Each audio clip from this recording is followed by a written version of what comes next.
from John DeSagier. John, go ahead. Cam, how you doing? I'm all right. I'm all right. Cam, you've seen Sheldon at some of his athletic highs and some of his athletic lows. How do you see him right now emotionally? I guess it's tough to speak exactly for him, but does he seem joyous? Does he seem pleased with his progress? Does he seem joy? You know, John. You know Rankins. Rankins has the same face regardless. But the passion that he has for football, the work that he puts in every day.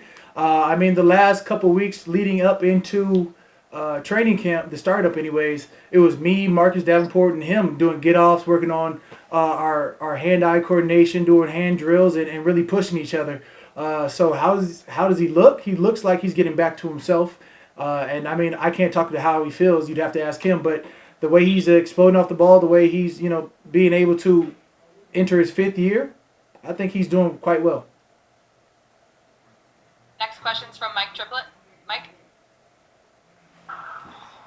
Hey, Cam, what are your impressions seeing Zach Bond on the field? It looks like they're throwing him in and not taking the training wheels off right away on him. How's he stood out to you for better and for worse? I feel like this is a very double D question. I could not tell you what he's doing in terms of his drops. But I do know that, our team clearly, our DA, our linebacker coach clearly has confidence in him. And what better way than throw him in trial by fire and throw him against the ones? He gets heavy rotation in, and we're just trying to see how fast he can form to our defense. I think that's something that will tell beyond the first day of pads. Everybody looks fast right now. That's all I got. Next question's from Douglas Mountain. Doug? Hey, we talked to you a few weeks ago at that laptop giveaway, and you had some mixed feelings about coming back in the pandemic and all that. And the first thing we see at camp today was fans. Are you feeling better about everything right? Are you feeling better about everything right now as far as the safety and the protocols and all of that than you did a few weeks ago? Yeah, I mean, I'm glad that I can do an interview virtually and not have anybody else in the room other than the cameraman who's about 7 feet away, which allows me to have my 6-foot bubble. I do appreciate that. No, I think that our team has definitely implicated exactly how our guidelines are going to go and have put in place how we're going to go about things, from where we enter to where we exit to how we're going to go through having, rotations of who's lifting, who's not lifting. I think they've done a great job there. But I mean, this is a full contact sport. I can only hope that, we've talked about the stories that are out in the league. We have 80 people right now that we have to rely on, not only the 80 playing, but with the coaches, the training staff. Everybody has to do their right things. So it's beyond just, what we can control. It's about everybody doing their part. Next question is from Christopher Dunnels. Chris? The NFC South has seen a little bit of a quarterback shuffle. So I'm curious, between Matt Ryan, Tom Brady, and your former teammate Teddy Bridgewater, who are you looking forward to playing the most this season? I mean, I would give you the answer I guess you're looking for, but week 1 we have Tom Brady coming up. That's what I'm going to focus on. In less than 17 padded practice. I'm not sure how that goes. In the next 3 or 4 weeks we have the Tampa Bay coming into the house, and of course there will be no fans in the facility. So that's going to be awkward to deal with in itself. But I would say Tom Brady strictly because he's the next game.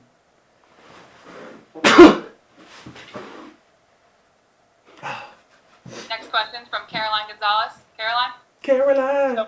So we're just going to ignore that you sneezed there. But anyway, Marcus talked a little bit about having to focus more on football this offseason other than the other extracurricular things that he does. Did you have hands-on, or did you talk to him a lot this offseason? Not hands-on because of COVID. Did you talk to him a lot this offseason about his football and kind of where he needs to go approaching year 3? If anything, I actually probably was hands-on.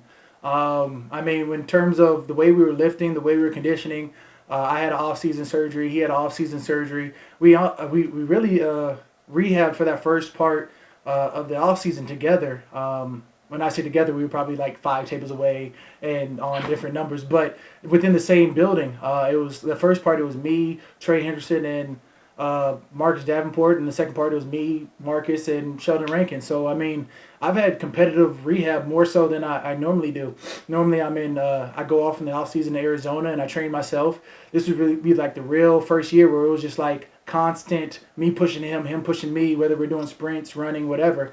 If anything, I know in depth of what he can do. I mean, he's gotten stronger. We all know how explosive he is. I keep throwing out he's a freak talent. And he has freakish type athletic behavior. And this is just something we're trying to apply to the field. We're just trying to make him a little bit faster. If he can go in terms of body and mind in the same spot, that's where we're going to see something special this year. Thanks, Cam.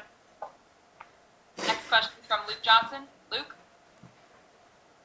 Cam, just curious what your initial thoughts are of having Malcolm Jenkins back on the field with you. It's been like Half 7 decade? years since you've been teammates on the field. Yeah, it's been a long time. But super excited to have him back. I mean, everybody knows he's one of those field generals. He's just he's so savvy to the game in terms of everything that he's seen. He has championship mentality, not only here, but then he left and went to go win a championship with Philadelphia, and now he's back. We're trying to create that same feel, that same culture, and I feel like we have that power to do so in terms of our defense, in terms of our offense. We're creating a perfect little window for this year. I wish it had been under normal circumstances so everybody come witness the work that we're putting in right now. But that being said, super excited to have him with the DB core. Next question's from Rod Walker. Rod? You're muted, Rod. My bad. Cam, I wasn't going to ask this, but I saw you throwing your hair around, so I figured I'd ask. What's kind of been the reception from your teammates about your hair? I mean, the curls were hitting way harder. The Jerry curl was smashing the first day, but now we're like 3 weeks in. It got a little wiggle to it. It's a little airy. I've got dreams, hopes, and goals. I'm not saying I'm channeling my inner 80s, 90s vibes, but I'm feeling good about it. The reception is pork chop sideburns are winners. What? Oh, okay. Kind of a football question. What have you thought about Jameis Winston so far? What have you thought about Jameis Winston so far? When it comes down to it, you have a guy who has thrown for 5,000 yards. We've got a guy who was continually an adversary in our own conference. So him being behind Drew Brees, taking reps, him, Drew, Taysom, all being in that same situation in terms of trying to better each other. When he does get a chance, if he does get a chance, he's going to shine. So what we see from him, I mean, he's just so avid about learning, learning the minor caveats from Sean and from Drew, and just really throwing in his input. And, as a defensive guy, I'm loving it. I mean, honestly, I feel that we're in a great position, if we have to do something like we did last year. Next question's from Nick Underhill. Nick? Does anything about having these two really good corners, how do they help you when you have guys that can cover like that? Does anything about the way you rush the passer change based on if it's press or zone or anything like that? No.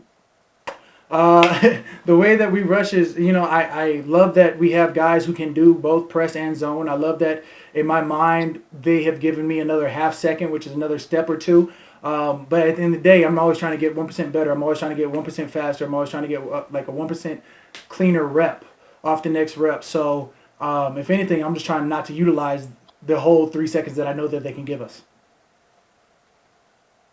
Next question is from Andrew Doak. Andrew?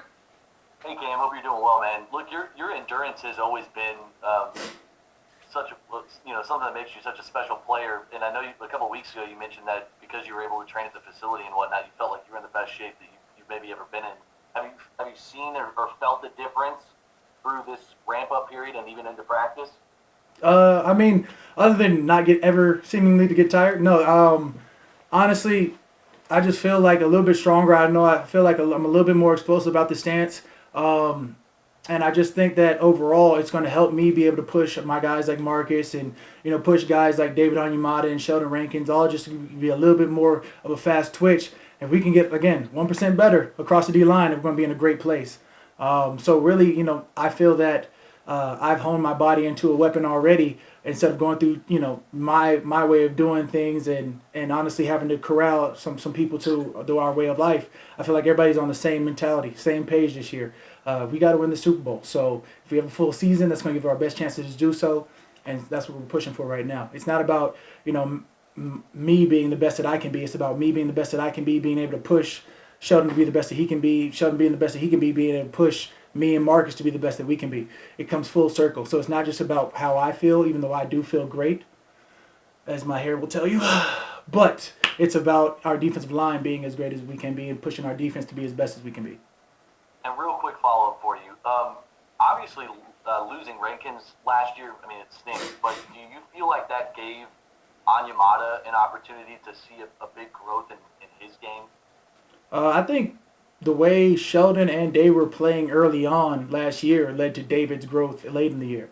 He they were both hitting the stride, and when Sheldon went down, it hurt us. But at the same time, David still was growing, and I think he's shown a lot of what he can do. And I think he was rewarded adequately, probably underpaid actually. But that's just my take. Thanks, sir. All right, that should wrap it up. Thank you, Cam. Absolutely. Appreciate it.